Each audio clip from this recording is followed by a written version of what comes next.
Welcome back to another episode of The Last Call. I'm your host, Shegs. Here with me today, we've got Prince, repping, maybe he's not a little bit, but repping Chelsea as always after this Chicago weekend. Bulls. We got Trace, repping Arsenal for us this weekend. So, boys, what have you been up to this weekend? Not much. Gearing up for this Yeah. game. Hey, guys, feeling okay? How's the weekend treated you? The football been nice at all? For me, everything was alright up until 4:30 to like 5 o'clock. That's when things started to change for me. And then at 5:45, my head was gone. Hey, well, I don't even think it was 5:45, but we'll get into that in a little bit. You see his tone in the group chat. He started getting a bit aggressive, I was getting The aggressive. team would do that to you. Listen, D and that were trying to come for me, and I was like, nah. I can't lie. Chelsea killed my fantasy this week, but they absolutely ruined me on fantasy. That's it. But we'll get into that. First mistake you made was relying on Chelsea for your fantasy. Nah, I was relying on one person and then he got hooked. The worst part is for me, I captain Palmer. So no, okay, good. Oh, that makes me feel better then, because you're. I thought it was good. I was thinking, Man U, they'll catch them easy. I fucking, Sanchez must have ruined the whole. Before we get into it today, this episode is supported by our friends at Pure Football. They're the voice of football fans. They bring you daily news, transfers, stories all across the leagues, and it's built by the fans, all the fans. Check them out on Twitter. Give them a follow at purefootball_co. Guys, Matchday 5 had everything. Late goals, red cards, a couple of big shocks. But let's get started with a quick headline match that just finished off a little while ago. Arsenal won, Man City won. Man City coming into the Arsenal's home ground and take a draw with them. Man City scored early, but then City, like them normally, they went quite into a defensive shape and then had 32.8% possession, which is the lowest under Pep. Like, I didn't really see that coming. But does this result trade prove that Arsenal aren't equals, like, with the respect that City gave them? Or are you saying that, like, are you guys level now, or are you still chasing them? I don't think we're chasing them. I don't know if it's an equal thing or we're better than them or whatnot, but I don't know. I think today the result, it was what it was meant to be honest. I think it's quite a weird one. It's like sort of, I don't know if the word is a juxtaposition, because I think Arsenal, we didn't start how we should have, and City didn't end the game how they should have, and it affected both ends of the game. We started off like, oh, that midfield is stressing me. I'll be honest. I saw the lineup. I'm seeing Mourinho, Zubimendi, Rice, and I'm just. And then Eze, you know what? Eze being on the bench was just the kicker for me, and starting Trossard, and that was just like, what is going on here? But do you know what? It was said in the chat. Prince, you did say, like, yes, we expected that lineup, but it's just like, come on, man, like, come on, like, we can't be thinking of ourselves as the underdog, and it's not even us. It's obviously what Arteta sees as the best lineup to start a game like that, but it just sort of comes across as we're thinking of ourselves as the underdog. And I mean, I came across a tweet which sort of rang true, and it was like basically saying Arsenal set up to not lose games instead of setting up to win. And actually, it makes sense when you look at the lineups like that. It actually makes sense. Obviously that's just a fan's opinion, but it's hard to think otherwise. Yeah, I really think we dropped the ball with the starting lineup. I think had we started a more creative lineup from the jump, we would have pressured City a bit more. Obviously, we held them on possession, and on statistics, we dominated the game. But statistics only tell one half of the game or one half of the story. They scored an early goal, and then it was easy for them to sit back a little bit. I think we're just fortunate that Pep, I think he went too defensive, and we saw what Liverpool have actually done well, where they then pile on the pressure near to the end of the game and get that last minute winner. And that's literally what we did today. So, like I said, I think we started the game, the lineup was wrong, but Pep and City ended the game wrong, which actually allowed us back into it.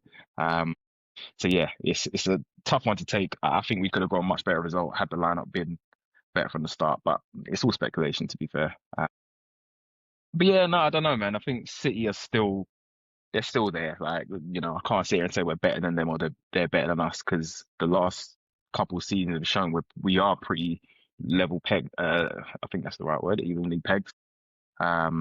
Yeah, I guess we just have to see what happens in the next going on for the rest of the season. when we go to the Etihad, what the result will be there. It's always going to be a different game away from home. I just can't help but think we dropped the ball playing at home. At home we want to be the ones that are coming out on the front foot, going out and attack. Again, I'm not saying go out all out attack because it's City. You see what happens when you lose the ball in the middle and Haaland starts running. It's hard to catch him. But I think we set out far too defensive from the jump. So definitely to see that, coming up against the big six teams, we can't be doing that. We can't be doing that. If we're trying to be serious this season, Arteta needs to drop that nonsense and stop being so stubborn. Yeah, watching that game was a little bit surprising how it kind of went. But for you, Prince, did that City's after they got the goal, did that low possession kind of surprise you? And what do you think that says about them for this season? Like what they're looking like?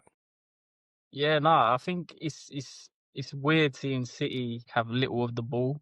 Like, I feel like they got that goal and their mindset was part of the bus. And I don't know if Pep's maybe changed what he's feeling is towards this season, but yeah, just seeing City go on that automatic defense from the first goal, they just literally invited pressure the whole time. And yeah, I'm not surprised that Arsenal got the late winner. I did say in the chat that there was a goal coming because of the amount of pressure that City had invited on.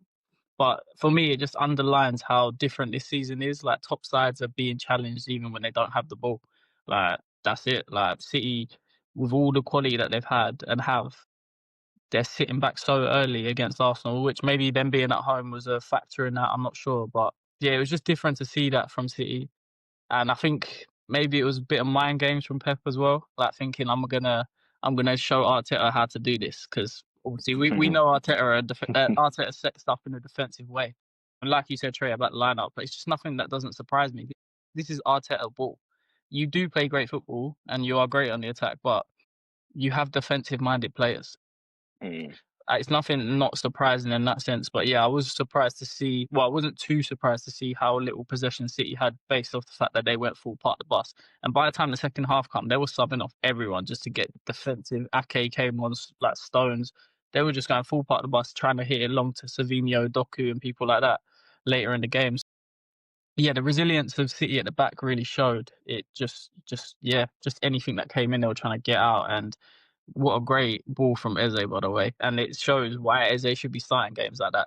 One simple little ball over the top. Martinelli, who was on the get out list for the summer, I know an Arsenal fan here was screaming, send him to Saudi, has now saved the Nah, day and got you a point. nah, And nah, that's pretty That's it. good. Nah. So And then so for Bilbao me, came I in. wanna sorry, is it Martinelli redemption? Is he gonna come back now and start putting in performances, or is it just a late game moment? Do you know what? I was watching the game with a friend of mine, and I said to him because he was saying Martinelli. He's a City fan, to be fair, but he was Okay, saying yeah. Martinelli ship him off, and I was like, do you know what? Martinelli has a role in the squad, but it's just not left wing. And I said it. If he's playing down the middle, like most of the goals he scored, Shags, what was it, a couple seasons ago, early goal that he scored against you guys, like a Yeah. couple minutes, he gets played through. We've seen it against Brighton. We've seen it against Sporting, although he didn't score that goal. He gets played through, and he's beating the defenders. He's so quick. Is when we're platforming him on the left hand side, trying to beat players, take players on. Come on, like we can see that's not his game. But Mm. 2 games in a row now, he's come on and scored almost identical goals when you think about it. Ball's been lofted over, and he's bursted through literally the middle of the centre back, split him. You know what I mean? Takes it down well, and he's finished it. He's finished it pretty well. Obviously, That did, yeah. Today's finish. Bilbao, I'm not even going to talk about that. Was a bit of a dusty finish. But today, that was a striker's finish, and I'm saying it like he's got a role to play. It's just not on the left wing. We don't need him there. He's not effective. We've seen it. If he's going to come on as an impact sub, obviously Gyökeres is our main man up front right now. But if he's going to come on and perform like put those sort of performances and cameos in a centre forward role, then I think he's got a huge part to play. I sort of think what could have happened if he came on in that position against Liverpool. You know what I mean? Could we have picked up points there? You never know. It's all speculation, as I said, but yeah, man. I think look, we're not getting rid of him now. He's part of the squad. And if he's putting in shifts like getting us results like he did today, coming on and getting goals like he did in the Champions League, then yeah, there's a role for him. But he just needs to be platformed better. But this goes back to Arteta. It literally does go back to Arteta. I'm not an Arteta outer. I'm not that. I think I can't really see any other manager that could come in and do what he's doing right now. He's got a sort of really good point, but yeah, he just needs to stop doing the same things over and over again. I'm pretty sure they call that insanity at some point. Do you know what Do I you know mean? what I think it is? Oh, Do you know what I think God. it is? I think he has serious PTSD from that Mm, first season he went against City. But then Arsenal were attacking, they used to go at people, and but ever since he played at City, was it like, might have been April, May time, went to the Etihad, they went for it, and City killed them 2-0. Ever uh, since then, the next season, that's when they started becoming so defensive. And I just think he got to that point where it was like, I got all this attack, and it got me nowhere, and then went complete 180 the other ways. Like, we have to be solid, solid, solid before anything else mm, is. We have to be solid before anything else. And that's what's, I think now you've got better attackers and you have better defenders. Like, he just mm. hasn't changed where he could go, uh, especially at home. I get away sometimes, but especially at home, City, you can see the way Pep set We're up. there for the taking. He don't trust.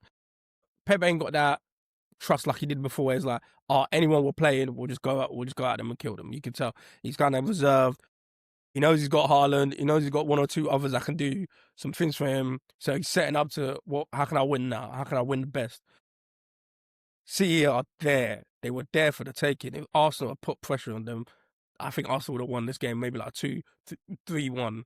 Like, they just needed to go for it. And they needed to be more attacking. Like, the fact Eze wasn't starting, that was Absolutely one insane. diabolical. There's Absolutely no reason insane. he should. And he Diabolical, man. started Trossard. There's no reason why he shouldn't be starting Eze in that game. Whether that's in the 10 or the left, he should be starting. He's fully fit.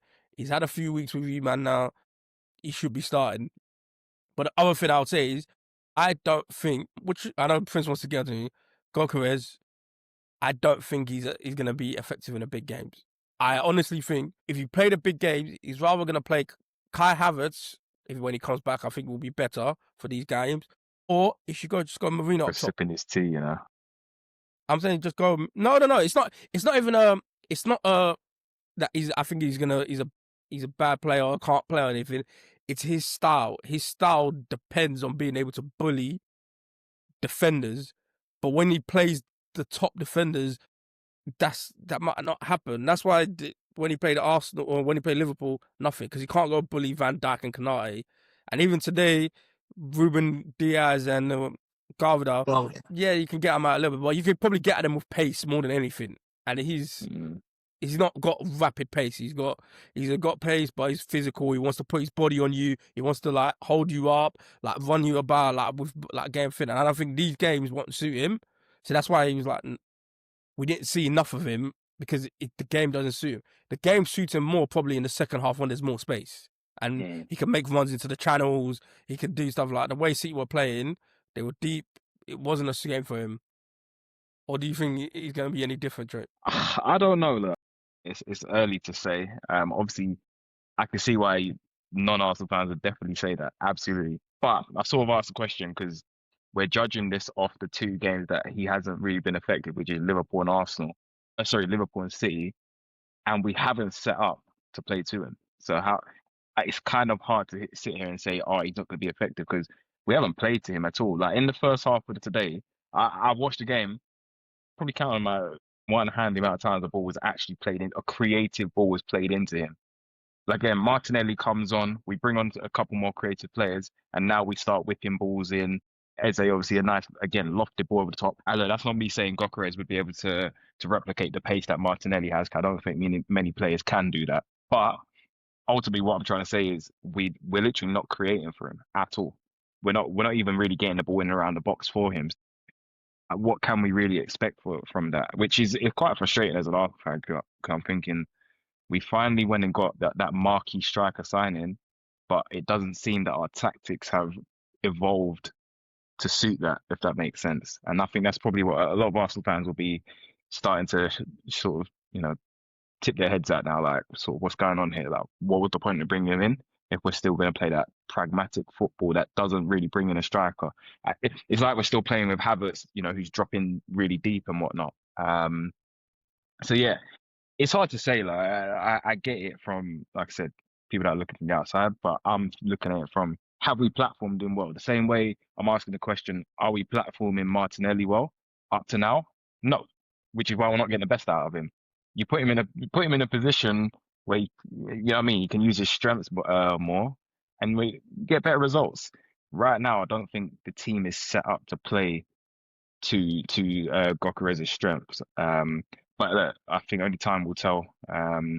Ultimately, I just want him to get goals. Obviously, he's put up 3 and 5 at the moment. But yeah, again, I think we'll see with time Oh, gone. just sorry, like 3 and 5 sounds so flattering. When you got 2 in one game, it just sounds so flattering. Like stupid. But look, for me with Flopperez, because that's his Hey, name now. hey, Flopperez. what's it called? They're going with nickname now. Nah, yeah, Flopperez. Flopperez. That's what I'm going to call him on here anyway. Look, today I was hearing a lot of talk from you guys anyway. Not you guys, you know the group chat goes off all the time about Gokeres, but when he came, there was a discussion that we all had about he won't score in the big games, but he was scoring the small games. Was it, or was it the other way around, Shakes? Confirm for me. Nah, no, it was that way. We said a bit It was small that games. way. And that's what we're seeing right now. But it could be maybe the fact that Arsenal don't play to him well and the way they go forward, but I just don't see it.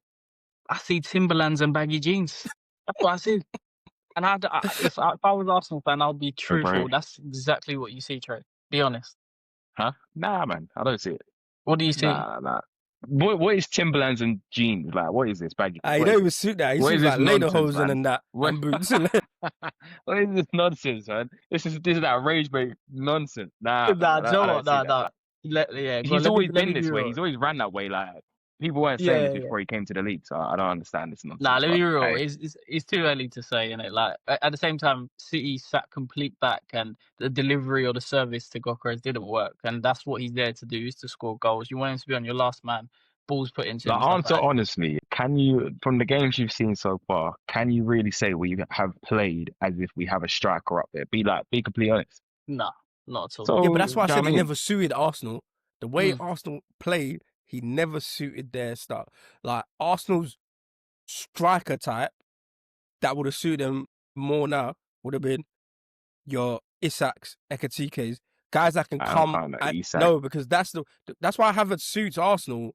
Is guys that can come deep, that can drop in, but you needed someone that could also be a top class finisher, which Havertz isn't always all the time. But you need a striker that can come in, link up play, and then run in behind as well. Whereas Gokeres, all he can do is mainly the running behind. He can't help the play, and that's where I think that's going to always be a problem, because in these games you need the striker to move, like come in, play short, make the defenders move, and then spacing behind. You can have Martinelli running off him, Saka running off him, but that's what I'm always going to say. In the little games, he's going to bully defenders. Right, he's got that. He's physical. He can finish. He's going to bully defenders. But it's the big games. Can he be the problem? I'm telling you, I won't be surprised. Come when Havertz come back in like a couple of months, and you got a big game. See what if he starts Havertz. I don't mind. I honestly, I don't mind that. I don't mind if Havertz is going to come in and put in that shift and get goals or help create. I don't mind. I don't really care to be fair at this point. Let's have it right, though. Let's have it right. Um, Obviously, it's ifs, buts, and maybes. But from a fan perspective, Arsenal fans wanted Isak. They just don't have the finance to cover it. Simple. Well, he didn't want them. Nah, He that's wanted fair. Liverpool. No, Don't no, forget that. I don't know. You know, maybe you wanted Liverpool, but I don't know if Arsenal really pushed it for him. And I think if they could have afforded it financially, I think he would have wanted to go Arsenal. Have you heard this guy speak? He's from North London. Facts. Facts. So yeah, I know. FC. Trey, I don't know about you. Obviously, this is if, buts, and maybes, but I know you would have preferred an Isak. Ideally, of course, we would. Yeah, like you'd prefer the more prem-proven striker, but for that money, I don't know. I don't know about it. Like fair amount of injuries and stuff like that. I don't want to just judge him solely on that, because he's a quality player. Don't get twisted. Like, he's a quality player, and I think he would have been most of our team's first choice. Like, if you know what I mean, if Chelsea could have got Isak, I'm sure you would have gone for him. Do you know what I mean? But this is how the cookie crumbled at the end of the day. Liverpool got him. We got Gokeres. I'm not upset with Gokeres at all. I think he's a quality striker. He's a bagsman in terms of when he gets in front of goal. I just think we need to put him in front of goal. Like, I don't think we are at the moment. So yeah, again, time will tell. My last question on Flopper is: how many goals is he getting this season? This is Flopper. How many goals? How many goals? You usually can happen vouch with at this the season. beginning of the season. I said 15 goals. Minimum. 15 goals. I can see No, that. I'm not gonna sit here and say 25 plus. 15 goals. I think that's a successful season for him. Individually, of course, it doesn't matter how many goals he scores if we win the league or something like, or win the Champions League or something big. It doesn't Yo, matter. It doesn't back to the matter. It doesn't Champions matter how League many goals. talk. Who's counting? Who's counting how many goals a player scores if you know what I mean? If the team's winning major silverware, Yeah, I'm with you. do you know what I mean? So, um, but yeah, obviously that's another question. So yeah, we save that for Yeah, another day. Moving on to the next game. Come last night, I was thinking, this guy, Man United, Chelsea, Saturday, 5:30. I was thinking, this is gonna be a game. And within minutes, the whole complexion of the game changed. Like the rain was beltering down, and Sanchez couldn't keep his head. So early in the game, I just couldn't believe that the keeper came up flying out like that for no. There was, as a keeper, you gotta rather anticipate the ball like it's wet, so you know if the ball comes, it's skidding off. So you gotta be really, or if you're not coming, don't come. And even simple. the way he came was like, he thought he was going to get there. Like, sometimes just come, make yourself big. Maybe the ref goes yellow because there's other defenders covering. But he came on, got sent off, changed the whole complexion of the game. Fernandes was able to score his 100th goal. Late on, Casemiro also saw red. So both teams was down to 10 men. This game was just moving crazy all throughout. But Prince, after we spoke about Chelsea last week, saying, is Chelsea going to do it because they're a bit off sometimes. They had a good showing in Munich, but ultimately got beat. Probably thinking, okay, we could take Man United, get a win, get back on track. But how do you feel? Was it just that early red card, or you just think this is just Chelsea having one of them days? Nah, for me, the early red card in any game, especially when it's your goalkeeper, it's a huge impact. We losing him so early forced us to make changes, and not even just formation, but mindset. Like, you can imagine for the players, you lose your keeper that early, the whole thing shifts. And I think it just set the game up to be where it was. Like, as soon as we got that red, I knew we wasn't going to win that game. We always struggle against United anyway for the last couple of seasons, but that red was just like, oh, come on, man. Like, and Sanchez, like, let's keep it real. He's a head loss, and he's been a head loss for the last 2 seasons, and that's why we've signed Jorgensen and guys, because we're still not really 100% sure about him. And I know he's had some games where I'm like, whoa, where's that come from? Like, okay, I can speak on the Club FIFA World Cup, but the performance against PSG was like world class in my opinion. But then moments like yesterday just resembles everything about him. And yeah, I actually kind of feel that this is why we won't be able to take the next step with someone like him in goal. And I'm not reactionary over this one game. Sanchez has this in him to do things like this. I think as a keeper, you should just feel like, I'll concede this goal because we're going to have 11 men on the pitch and there's still a chance we can win this. I think even if they did score it, we probably still could have came back and beat them. It was it was just rash from him, and like, we was brave to play with 10 men, and I know they got the red, which made it a little bit even, but we'd already made all the attacking changes, took them off, and we had like Andre Santos playing like Cam. It was already like falling apart. And yeah, I don't know. I feel like we struggle to cope with adversity, if that's the word as such. We do struggle in those moments, but I have to wholeheartedly blame Sanchez. That's just a mad moment. And I think if it stayed 11v11, I fancy us to win. Yeah, that's it really. Not much to say. It ruined my day, it ruined my evening. Couldn't take the group chat. It was gone. Yeah. Turn the TV off early. Nah, but Trey, and as Prince just said, if they had 11 men on the field, it might have been different. But for a big chunk of that game, it was 10v10. Yeah, Like but for a big chunk of the game, it was 10v10. So is it United winning here? Was it just United gutting it out, or Chelsea collapsing, or changing things too early? I are you asking mean, me or Trey? Oh, Trey. Sorry, go on, Trey. but I do just want to start by saying I honestly don't know how you guys have come to this season with Sanchez as your keeper, because it's not even even like it's been only a few glimpses of his recklessness. Like, he's actually just a bad keeper. I don't really understand it. No, that Club FIFA World Cup saved him, because that Maybe, final, yeah. the performance he pulled out, I was like, oh, actually, it's all right. It's cool, but no, But that was like probably papering over the cracks that we it saw throughout the was whole of last season. massively. Like, he the guy, he's prone to making errors, like honestly. And I agree with you. I don't think you can move forward with a keeper like that. Because think about it as a defender, like he's behind you. That's not going to Yeah, fill no, me it's with facts. confidence. So It's facts. yeah, I just don't understand how. But hey, that is what it is. Red card, just stupid. That's probably a big reason as to why Man U were able to go up. I don't really know about this. Chelsea haven't been that convincing since the beginning of the season. Like you've been all right. Obviously you lost your unbeaten run with that loss last night. Yep. But yeah, I don't know. They haven't been that convincing. Man U obviously benefited. I'd say they benefited more from that, the red card and whatnot. Of course, it went to 10v10, but at that point, they're already up to, was it 2-0 at the time? Yeah. Yeah. Yeah. So, they've already got that advantage. They've got that momentum. To be honest, by the way, I'm not sure if that Casemiro red card or should have been a second yellow. I'm not sure about that. I maybe need to watch it again. He's a little Soft. bit soft. I don't know. Ref was dishing out cards left, right, and centre though. Yeah, He so I don't wanted to know. balance the game out. He was like, I need an interesting last 30, 45 minutes. It was a weird one. But yeah, once the momentum was with Man United, they needed it. They really need it. They were sitting in 17th before that game, which that's not something that they wanna be seeing. So yeah, They better it was get used to it. That's what I'm saying. well, yeah. For me, the hate watch was quite successful. I wanted to see Chelsea get a pummeling. So I'm happy with the result. But yeah, I think obviously Man U benefited from that red card. They were able to go up 2-0, which fair play, they capitalized on it because they've been poor this season. So to go ahead and do that, fair enough, fair play to them. And in the end, they got the result, which they actually do need. It's put them into the top 10. Yeah, what do you mean? I mean, they're in the bottom half still, but they're Well, level on there's still, points, so they're it not in is. top 10. If the season ends tomorrow, they're 11th. So let's not. I'm pretty sure yeah. they're 10th. It doesn't, but yeah, it is. It's been.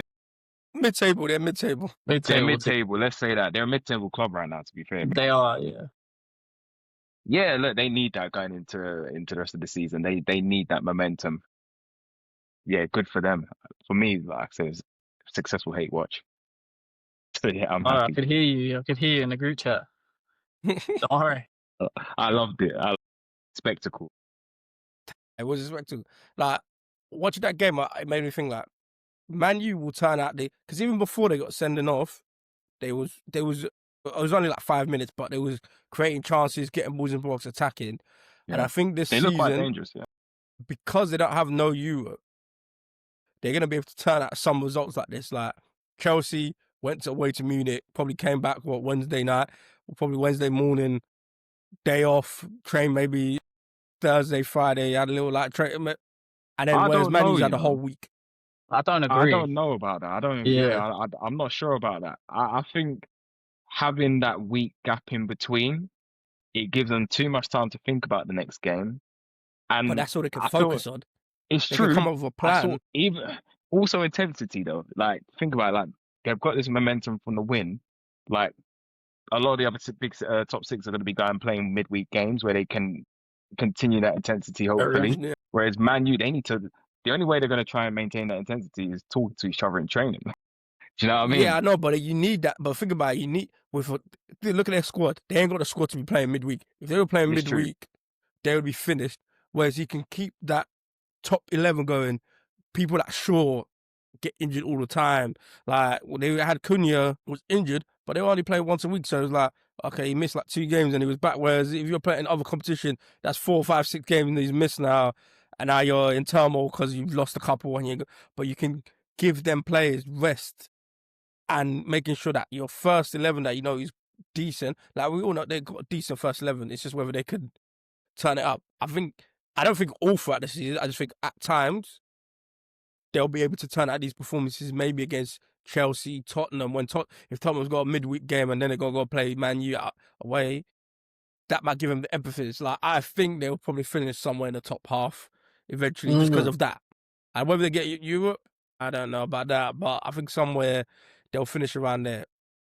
As it comes to Chelsea, I leave that one for the Man U fans to answer. I'm pretty sure most of them would prefer to be playing in Europe, Europa League midweek, at least Europa League. At this point, even conference, I reckon. We've been there. I'm pretty at sure. least they can go with Conference League. Got to Yeah. start somewhere. Nah, That's basically but training, hopefully. I think one more thing for that as well, in my honest opinion, I don't think United did much. I think the red card made a big difference. And then when they No, got it did. 10, it was very level. And if anything, if we took our chances, we could have nicked the draw. I think that United, this result just papers over some little cracks for now. And Amarin's still going to get sacked eventually. That's what I Yeah. believe. Because, The biggest crack here, because I mean, look, we have well, to speak about it for Arsenal is like Sesko. What's going on? nothing, exactly. yeah, What's going on there? non-existent.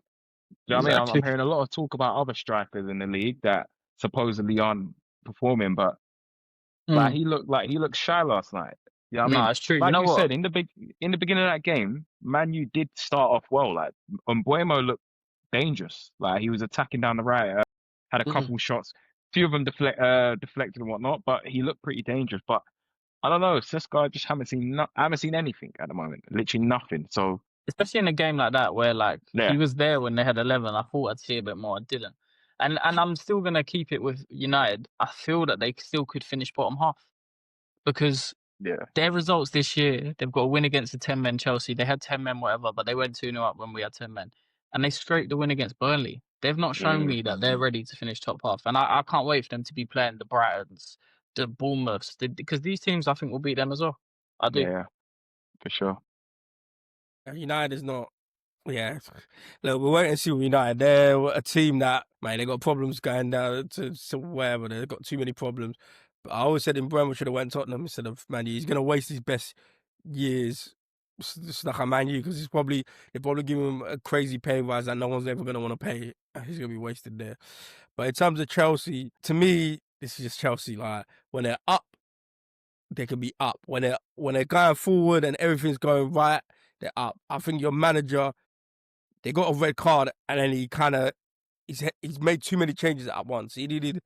Yeah, Tried to keep. He should have kept Neto on. That was the problem. I don't know why he definitely. took Yeah, Neto yeah, off yeah. because he Someone that needed works as hard pace. as him. And he works Someone hard that as well. So like I when didn't you've really got get 10 that. men, and I give a shout out to a guy I follow on Twitter that his name's like Raj Chauhan or something. He said he put in a tweet that because he reminded me of the Liverpool game when we played Newcastle. It's like when you got 10 men, you need to keep like the distances in the middle. Like you don't need like width, like because no one's gonna run it. You need to make it the distance in the middle short so that they can pass, and then you need pacing behind.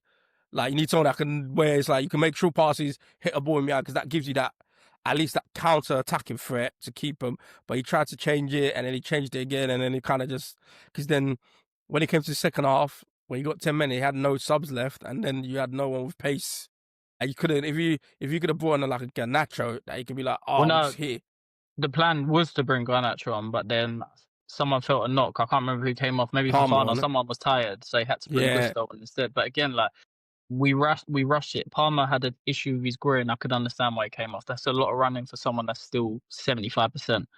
But Esteval came off for the goalie. Pedro Neto, for me, that confused me. I don't know why he came off. I see, I think should he have. even I was get the underway. Esteval. I should have went Esteval, and then okay, let me see the next like 10 minutes. So, yeah, Yeah, let's see how things are playing out, and then we Just can go from there. question. But then it was so quick to get off. I get why I wanted to bring on Santos as well because, like I said, you want midfielders that can run and can you want make it legs, yeah. tidy on the ball. But it was like you needed Neto like to be able to do the Eager. running. Question Palmer's for not really that. this is like a question, more question for Prince. Like, would you say those changes sort of display the inexperience from Maresca, like in that sort of situation?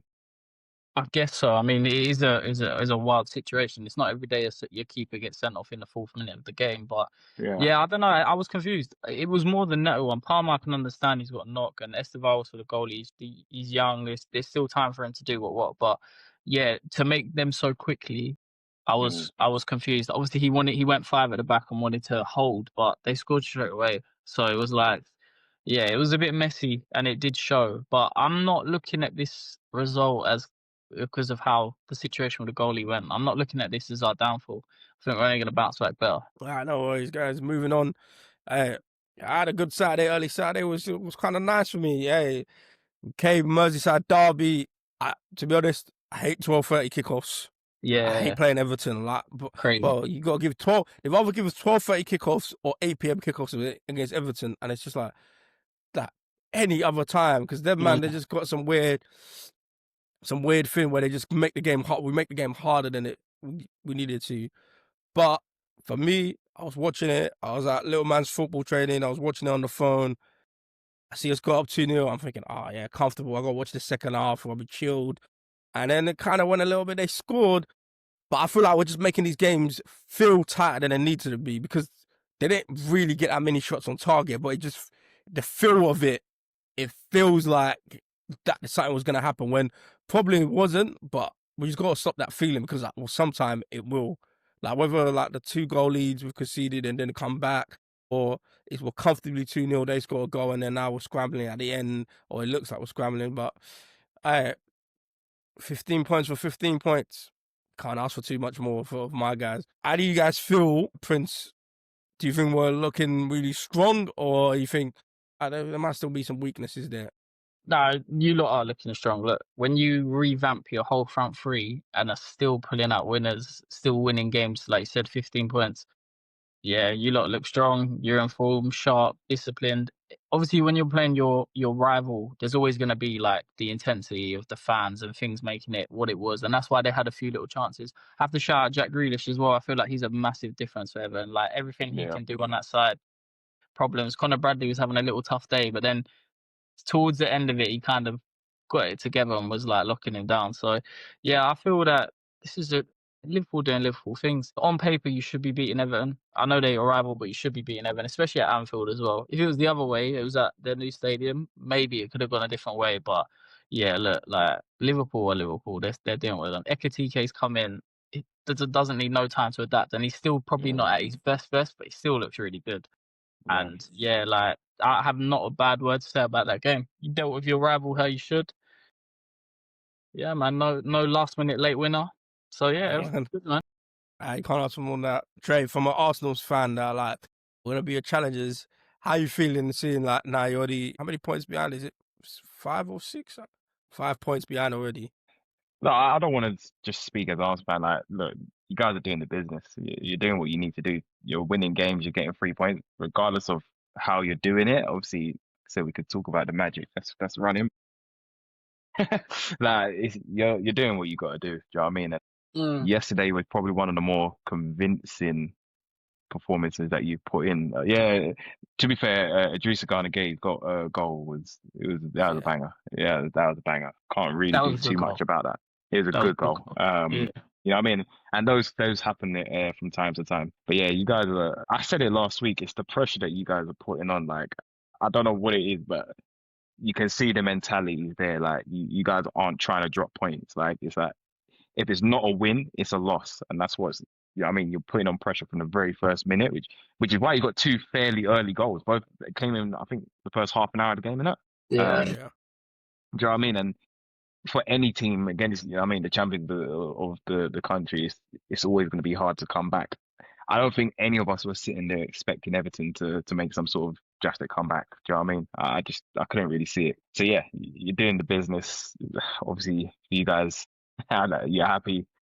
Arsenal fans have seen a 5 point gap so early in the season. Again, trying not to be reactionary about it, but I'm just sort of thinking where are you going to drop points next?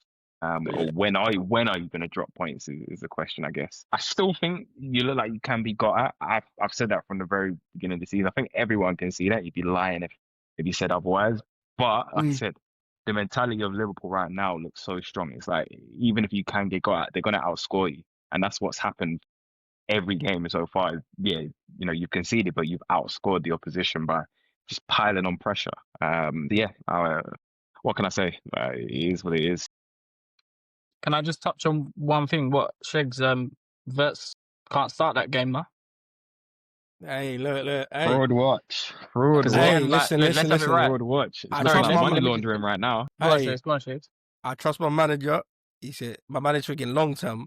He's thinking, hey, I've got bodies there. The guy ain't used to it yet. He ain't used to that intensity of playing bang, bang, bang. Even Isak that has come back. He's like, because even what he said after the game was like, Kanate, Van Dijk, Salah, Gravenberch, you ain't seen them on Tuesday. Don't even try. They're nowhere to be seen. They're going to be at home. So he manages players because he knows, he done basically like 80 on the last two. He's like, you can come on for the last bit. It's just managing players. We've got a long season. And who he swapped to? He swapped to McAllister. McAllister didn't start against Atletico because of that. He just knows how to manage, and I respect that because I always say anyone he will do and take anyone off except from Salah and Van Dijk. And they're the only two that don't come off, but everyone else is.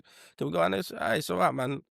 Nah, he's Look, got. I disagree. I think there'll come a point where he's gonna be doing those 3 games, but he just look. We played. What was it? Was it Sunday? We played Sunday. They played Wednesday night, and they played 12:30 on a Saturday. They would have finished the game on Wednesday around 10. Most of them ain't sleeping till probably 2 a.m. So Thursday was off anyways. Friday you come in for a little what, and you're ready and you're playing 12:30. So it's like, you let him rest. Bro, we're talking about a player that's under the age of 25. We're not talking about some 30-year-old. That's you gotta get used to it, man. Some man are used to it. It's all right. Even when he came on, ineffective, not physical enough. How are we talking about getting used to it for my man? He's listen, price. I'm for telling certain you, other players, we're not allowed to talk about get used to it. We're talking about you running in jeans and Timberlands. Like, how does that even make sense? I never said he's not getting used to it. I said what he's gonna be like. Do you know what it is for me, Trey, as well? Yeah, and Chicks. The difference with Wirtz coming to Liverpool, he's come to a Prem winning side that's in full flow. That's my only argument. That I'm like, it's not as if you are during a rebuild or anything like that. Yeah, but it's not full flow when you look at it. He's come to a side, but look at even the attacking side. There's there's only Gakpo and Salah left. Like Diaz, everyone is playing differently. It's all different. Even for those players, even Salah, the first 3 or 4 games, they was like, everyone Salah's not getting because he's getting used to playing with these guys that he's never played with. So they don't know. Whereas before, the front 4 he played with for the last 2 years, they know where he's gonna be. They know how to find him. Right back, he knows how to find. Like, it's all different. So give a man time. I don't want to hear no more criticism of Arsenal because we're playing with pretty much a new front line. Noni, Since when? Gyökeres, Eze. That's a new front line, is it not? But that's not. You've had injuries. What do you mean? What do you mean? It's a new front line. When it comes back, it's still probably gonna be Saka. It might be Saka, Martinelli, Odegaard. It's still basically the only difference is probably just Gyökeres is the only difference. That's in your main lineup. And we're talking about main. We're not talking about when there's changes or people get injured and like out for a while. Then you got to make changes. But I'm not having it. Not having it. Sorry. Just what I've said it last week. And I'll say it again. That's it. By the end of the season, you'll see how influential he is. Just what I could see. Listen.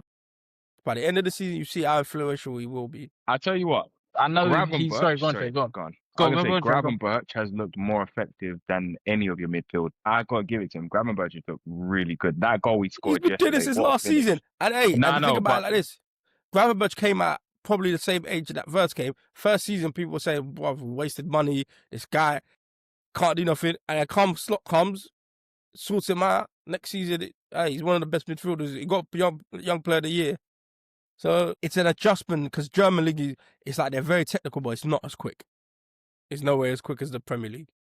I can't wait to speak about Tottenham because I want to talk about Xavi Simons coming in, walking straight in, playing absolutely fine. But anyway, playing fine, but behind at 9. Just because you say he played good against Brighton, in my opinion. He played okay. My point is, he's been more effective than anything I've seen of Wirtz. And Wirtz cost 116 million. For 116 million, I don't care about who made his price.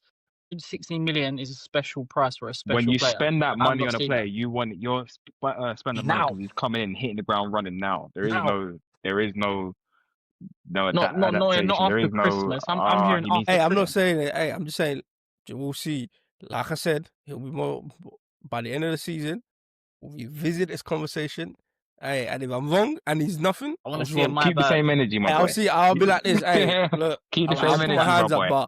But until then, we shall see. But just the last 2 points of that game, 2 players that stood out to me. Gravenberch, different gravy. Boy, different gravy. That goal was different. And I'm saying, if that guy starts adding goals, he might lock down as best DM in the world if he can start adding goals and stuff like that. For the last year, since last year, he's been doing this thing. How many others? He's the most press-resistant player you will see. I wouldn't say DM. I'll say box to box. He's a box to box. He's been playing. Yeah. He has not played anywhere else but DM. Just because even he's tracking back or like getting across, being in position. That's where he's played. He hasn't played anywhere else for the last year. Like, Fair. He's not better than so Caicedo. if Anyway. he's not DM, I don't know what he's been playing. He's not better than And two, Caicedo. for That was your number one option. That was who you wanted. hey, but sometimes life happens and it works out better than you expected. No way. And Anyway, other Everton, you said Grealish, but I actually think Dewsbury Hall was. yeah. I actually think he was linking up everything for them and them man. So I think about it, Jack probably wants to play the 10, but even Moyes like, no, I need him Dewsbury Hall in the 10. You got to play wide left because I think that's why Jack wanted to move because he wanted that free role. But he's like, nah, Dewsbury Hall's one. He's a better connector, like giving ball, working away. So I was really impressed with his game, and I think he's gonna be a real player for Everton this season. Yeah. No, I like him, man. Moving on to the game you wanted to talk about, Brighton 2-2 against Tottenham. Hey, I thought Brighton had Tottenham on the ropes twice. They did. They came, and this is going to be the big thing with Tottenham now. Like we said that about Chelsea as well. The Champions League, when you got to play your strongest team, and they're coming back and doing it on the weekend. That's where it really becomes tough. And I think maybe that little bit of playing midweek and playing again on the weekend, their players probably just lacked a little bit like energy at certain points. Brighton, we all know they're always good. They come like it's Brighton. They could beat any team on any day. If you hit Brighton up on the wrong day, you'll get beat easily. So it's long. Spurs they joined second with Arsenal 10 points as well. They've looked good, but then there's been times like yesterday where they looked a little bit inconsistent. Do you trust them as a team, Trey, for the long term? Who taught them? Yeah. I gotta keep consistent. At the beginning of the season, I said I think Tottenham will be a slightly different team, and people did say they can ship goals, and I think we're seeing it. Like they can ship goals against them, which is that is their downfall. Last season, we obviously saw a certain manager he basically neglected their defense. I'm not saying that that's happening this season because we know Thomas Frank is a lot more pragmatic. I tell you, he has a lot better defensive philosophy. But I don't know. I was seeing shouts saying that Tottenham centre back or defence is probably one of the best in the league. Nah. Look again, good defense, Brighton they've got a good defense, but Brighton can hurt you. But his results like today, which is why Tottenham, I don't think they will really, really ever reach that. You know what I mean? Their height, their ceiling, if you want. Yesterday showed it because they got at, and their goals that they scored. What Richarlison bundled one in, like I mean, it could have easily been cleared in another world. Yeah, and the other goal was it Bergvall scored the second. No, it was a whole own goal. It was an own goal. Own goal. So do you know what I mean? They could have easily lost that game, even if it was 2-1. Yeah, look, I don't want to sit here again and be too reactionary. It's 5 games in. It's still a lot to play for. And like I said, we've just spoken. Javi Simmons did look pretty good. Bergvall, I can't lie, he actually looks decent. Like, I've sort of questioned him. He looks good. Kudus on that side, on the right side as well. I think they just need to get it together. Do you know what I mean? They obviously a lot of new players, new manager, new philosophy and whatnot. But it seems like their defense again is going to be the problem because they've conceded in. I think there was one game they haven't conceded in yet. Was it West Ham 3-0? Yeah. Or is it the other? Yeah. So yeah, they need to work on not conceding so many goals because it will hurt them this season if they're not able to outscore the opposition as we saw yesterday. So. Yeah, it's going to be a long season for them, I think. I think it was Bournemouth. Was it Bournemouth? That's what they lost. No, they lost 1-0 there. Oh, no, they lost to Bournemouth. Yeah, Burnley, not West Ham. Burnley. Yeah, Burnley and West Ham. Burnley. It's Burnley and West Ham. Okay, but again, fair. Look at it. But West Ham got a red card, and then Burnley. Yeah. So it happens. So yeah. But yeah, Prince, do you have anything else to say, Trey? No, good. He ain't gonna speak about Tottenham for that long. He's Arsenal anyway. Carry on. He's trying to get that hurts him enough. Hey, that's why I said that. I don't know about the defense. That was the first thing that came back to him. He was like the defense. Nah. No, I was hearing comparisons with our centre back pairing, which I can't hear it personally. No Honestly, way, I no can't way, hear it. no Like, way. I can't remember who it was, but I heard I think it's one YouTuber saying like they've got the best centre back pairing in the league, and I was Yeah. just like, what are we actually doing here? Like seriously, They wouldn't have I said can that name last it. season. I'll tell you Yeah, that. They would not have said that last jeez, season. they would never. But yeah, go on, Prince.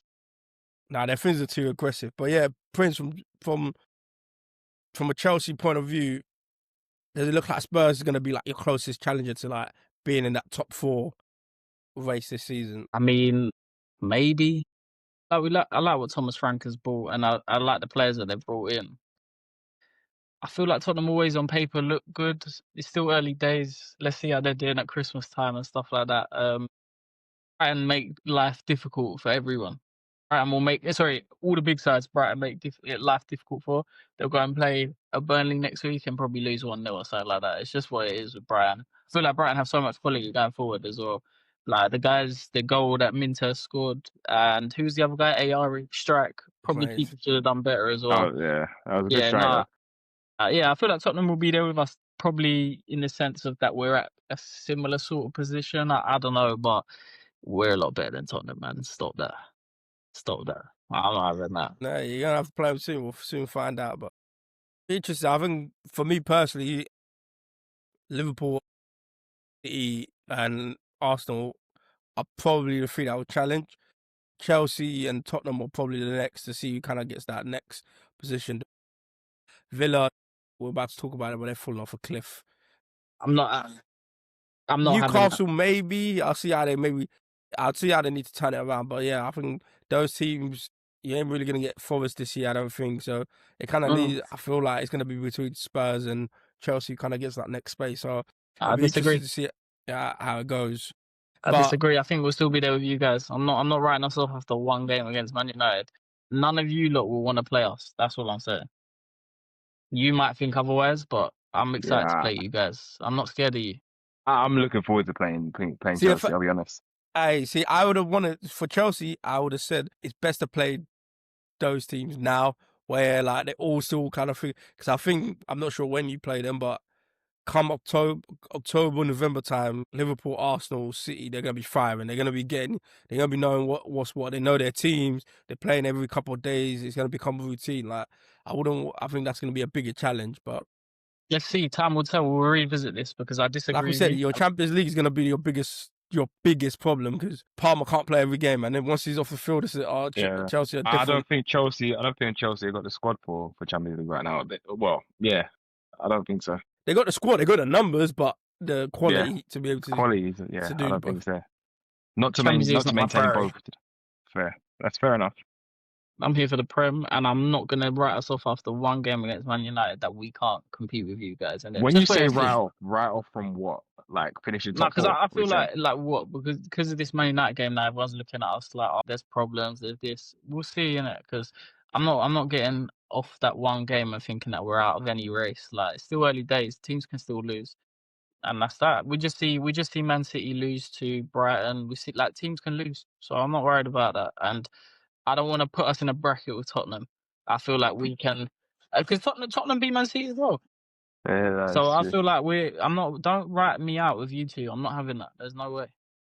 Uh, look, hey, still a long way to go. We're only 5 games in. Exactly. So, moving on to the team that I think has probably regressed the most since last season, Villa drew 1-1 with Sunderland.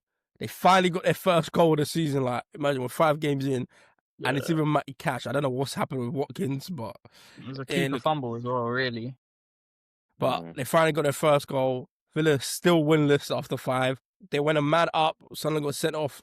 Went 1-0 up, and still couldn't hold on to the victory. Like at home as well against a newly promoted side. I don't know what's happening with Villa. So I'm gonna come to you, Prince, first. Like, do you think Villa's just bad luck, or do you think they're just underperforming? Listen, I said it at the start of the season. Villa are not going to be the same Villa, and it's everything showing how I said. I'm even more upset because we do this thing called last man standing. If you know, you know. Yeah. And I had chose Villa. I don't know why. I had not many options, and I chose Villa because I thought, yeah, they're going to get that win today. And they actually went up, and I thought they were going to hold it together. But even when they were up, 10 men were still pressing them all over them, like, and they couldn't do anything. I'm looking at Watkins as well. Like, this is a guy that was meant to be getting a move to Arsenal, to all sorts of teams at some point, and then he had 2 chances today at the later end of the game, and I just thought, nah, he's not in flow.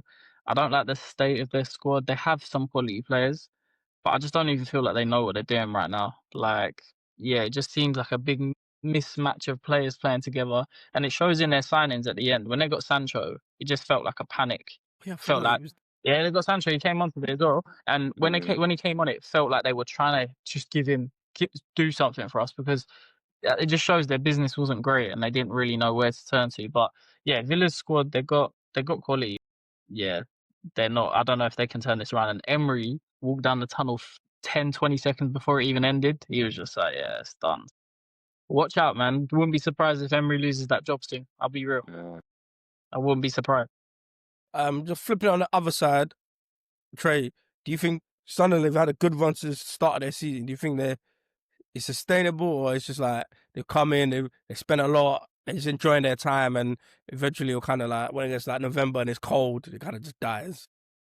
I don't know. I don't know. Sustainable is that's a really questionable one because it might be that honeymoon period. You know what I mean?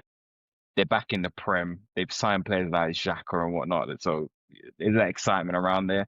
I mean, today's game, I'm not sure who that speaks better or worse on, Sunderland Mm. or Aston Villa, because it's not like Aston Villa were 1-0 up or whatever. They've got Sunderland have got the red card, and then they've conceded, which is later on in the game, which is insane. They've gone 1-0 up and then conceded later on, which is insane. That's you don't expect that from Sunderland, but it does show Sunderland's resilience to keep fighting, and they've shown that since the beginning of the season so far. I'm not going to sit here and say I've watched the games with an eagle eye because I haven't, but they're hovering around right, at the top of the table right now. What are they in 7th or something like that? 7th or 8th? Yeah, they're up there though. Yeah, They've they're up. started well. They've started. They've started well, arguably. It's really, really, really good to see Xhaka's assist today. That was, That was a good assist. yeah, that was a really good assist. Like that's probably harder to do than it looks. Yeah, I mean, just to wait the header. And then the finish was good as well. No, I don't want to take it away from Matty Cash. Obviously, they got their first goal of the season, which was it was a nice strike as well. It was a beautiful strike, but. Yeah, I don't know. I don't know for Aston Villa right now. Again, still very early, and we're going to say this about every team. But the thing for me is, I don't think their team is that unchanged from last season. Yes, they've made some signings, but it's pretty unchanged team from last season. Mm. And they were knocking around at the top. I mean, this time last season, they were doing pretty well. So it's really really weird to see how much they've fallen off so far. Again, probably, I wouldn't be surprised to see them pick it up. I don't think Emery will be getting a sack anytime soon. Definitely not before Christmas. I don't think. Don't know, you know. I don't know. I don't I know. don't know. Maybe.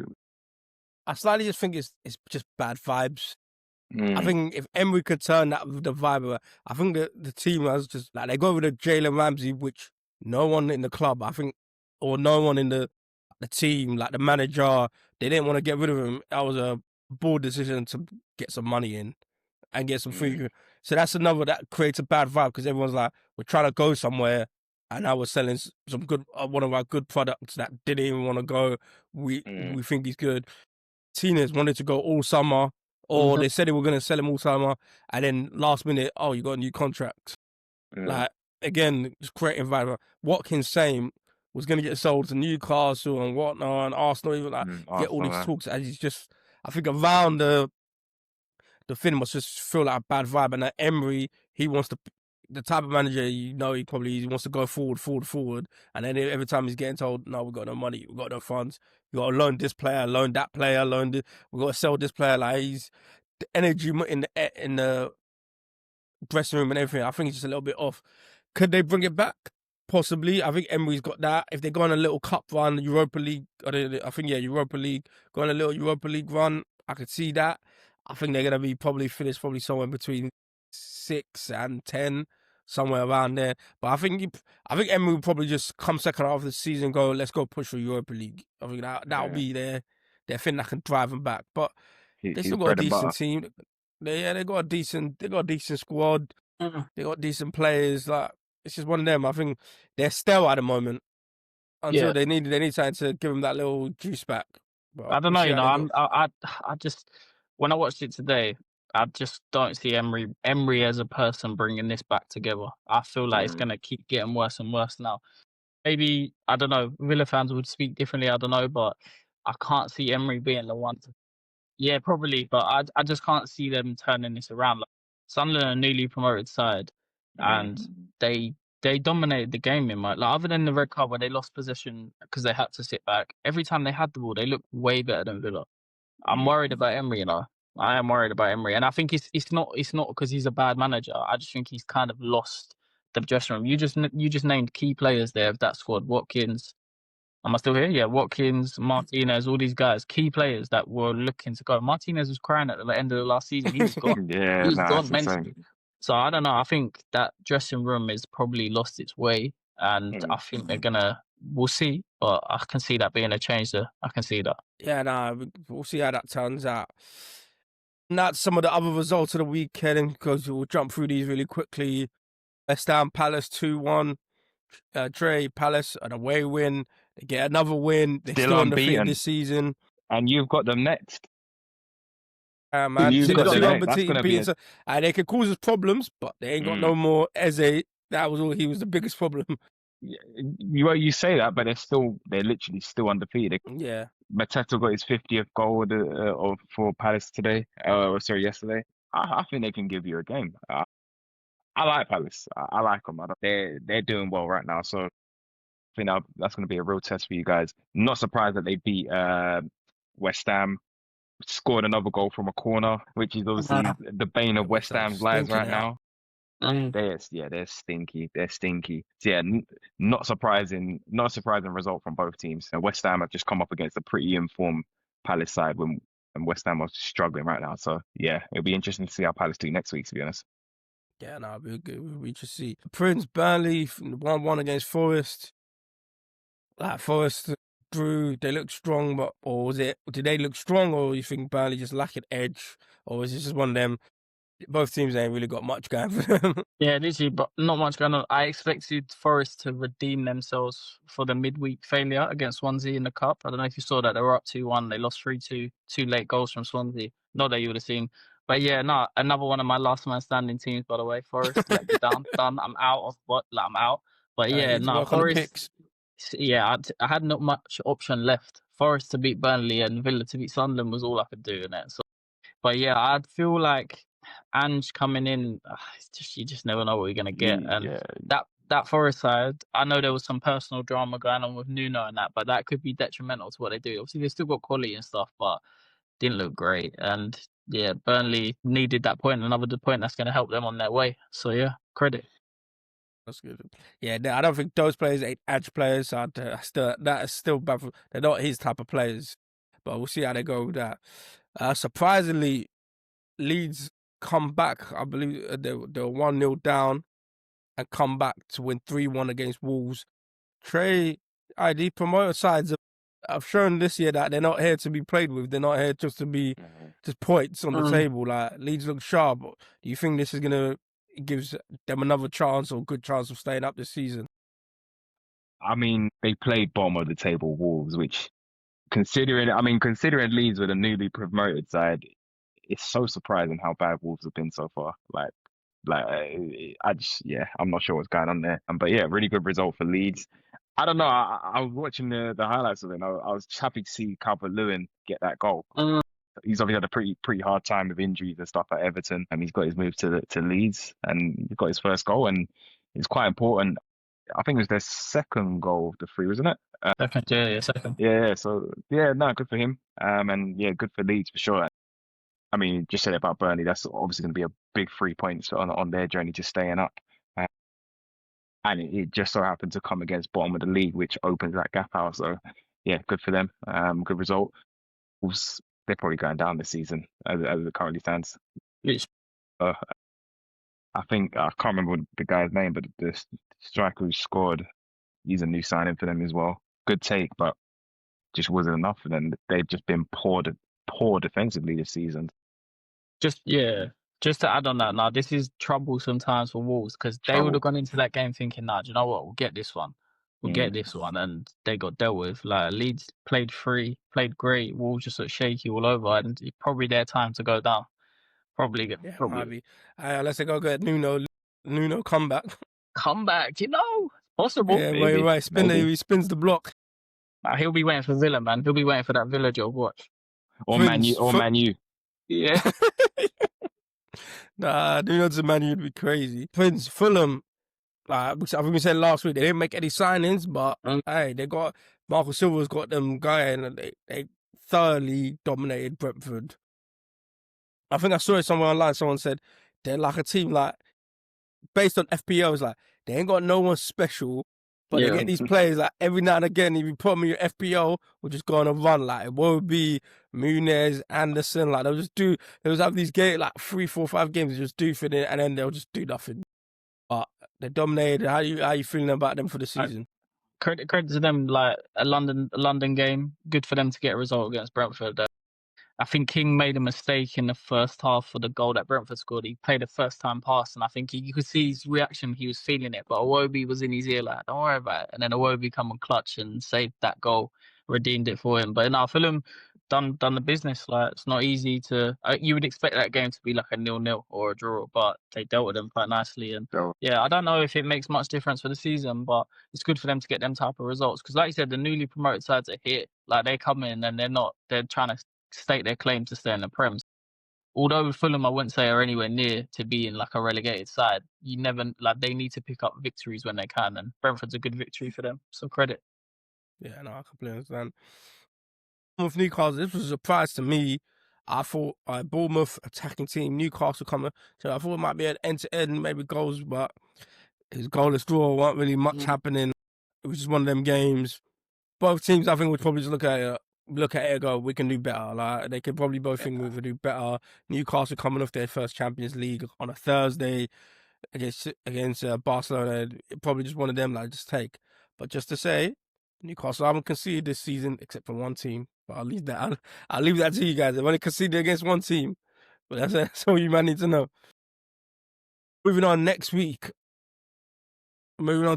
week, well, coming match day 6 is going to be coming quick and fast. Couple teams got Europa League in the midweek. Couple teams got Carabao Cup. So I'll be interested to see what next week brings.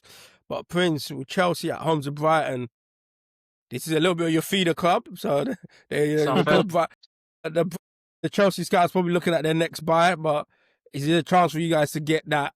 Okay, let's make a statement. The show last week wasn't anything. Let's come back.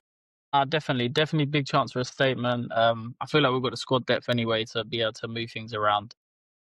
Yeah, listen, Brighton will test anyone as we've seen. They'd like to test teams, but I'd like to be confident that we're going to come back with this one. So yeah, I'm not too concerned. But I know Brighton can test us. And I know they've got the attacking players to cause us problems. I feel like we'll deal with them. Though. It's at the Bridge, I believe, and yeah, if we can't beat Brighton at the Bridge, then yeah. I think you won't catch me on here. Kickoff. You might not have the early kickoff. You won't catch me on here. 3 p.m. 3 p.m. Lovely. Yeah, that's okay. 3 p.m. That sounds about right. Liverpool, we got Palace at 3 p.m. I feel like it's one of them games. It's gonna rather be very tricky, or we're just gonna wipe the floor with them. I like Palace. I know Slot. Don't know him personally, but from what I know, them losses, it kills him so much. Like he's probably had sleepless nights over that penalty. Even though it was a penalty loss, he's probably thinking we need to go beat him. So knowing him, he's gonna rest all the big players on a midweek. He's gonna come out saying, let's go take these ones out before we go back to Champions League. So it's always tricky going to Sellers Park, but as long as it's not a night game, so it sounds like if it was a night game, I'll be more worried. So I think we'll be all good. Coming to you, Trey, Arsenal, Newcastle. That's going to be the big game of the weekend. 4:30 kickoff. Yeah, St. James Park. How do you think that's going to go? Do you think it's going to be all right? Or do you think it's going to be a very tough game? I believe we're away. You guys are away. St. You ain't had a good record there. It's going to be a tough one. I can't imagine it being any different to the other games. It's a tough one. I think this is, yes, we played Liverpool, yes, we played City, but this is another one of those tests where it's just like, I mean, 'cause look, historically, this is at least in the last couple seasons, this is where we've dropped points. So, we need to be picking up all 3 points here. Big game. And frankly, I'm not trying to. If I see us line up the way we did today against City and against Liverpool, I'm going to be very concerned that like what is going through Arteta's mind. I mean, where's the trust in the creative players? Because these are the games where if I remember watching the Newcastle Arsenal game at St James Park last season, and it was that thing. Where is the creativity? There was no creativity. We've got those players now. Saka's back. You got Eze. We've got you've obviously got Perez up front. We've got Martinelli and Trossard, who are arguably doing pretty well right now. So yeah, there's no excuses honestly for that game. There's no way we shouldn't be coming away with 3 points. Not to say that Newcastle are an easy side, it's not that. But we can't really accept anything more other than a win from there. So yeah. Nah, it should be an interesting watch. Like there's plenty to watch next weekend. Are Liverpool gonna go stretch it a little bit further? Are we gonna get caught up a little bit, have a little slip? Can Arsenal take out another possible rival? Like next weekend is gonna be good. Do you guys have any final remarks before we jump off for this episode? No, other than Verts is a fraud, that's about it really. I'm good. Hey, keep worrying about your own teams. Like I said, I'm looking down at you guys right now, so it's all good. I keep worrying about your own teams, and we'll see where we come from there. It's still a long way to go in the season, guys. Exactly. That's the second episode of the Last Call done. Hey, Matchday 5 gave us some late drama. We had red cards, sending off some multiple games. Liverpool dominated the derby. City came to the carpet, and they didn't make it. They kind of almost wiped the floor, but hey, Arsenal came back, redeemed themselves. Martinelli was the hero. We'll see what next week brings. Thank you for joining us, me, myself, Shegs, Prince, Trey. Thank you guys for being on. Please like, subscribe, follow on the socials. And remember, guys, we'll be back soon next weekend. And remember, it's not over until we have the Last Call of the weekend. Good work, man. Good work.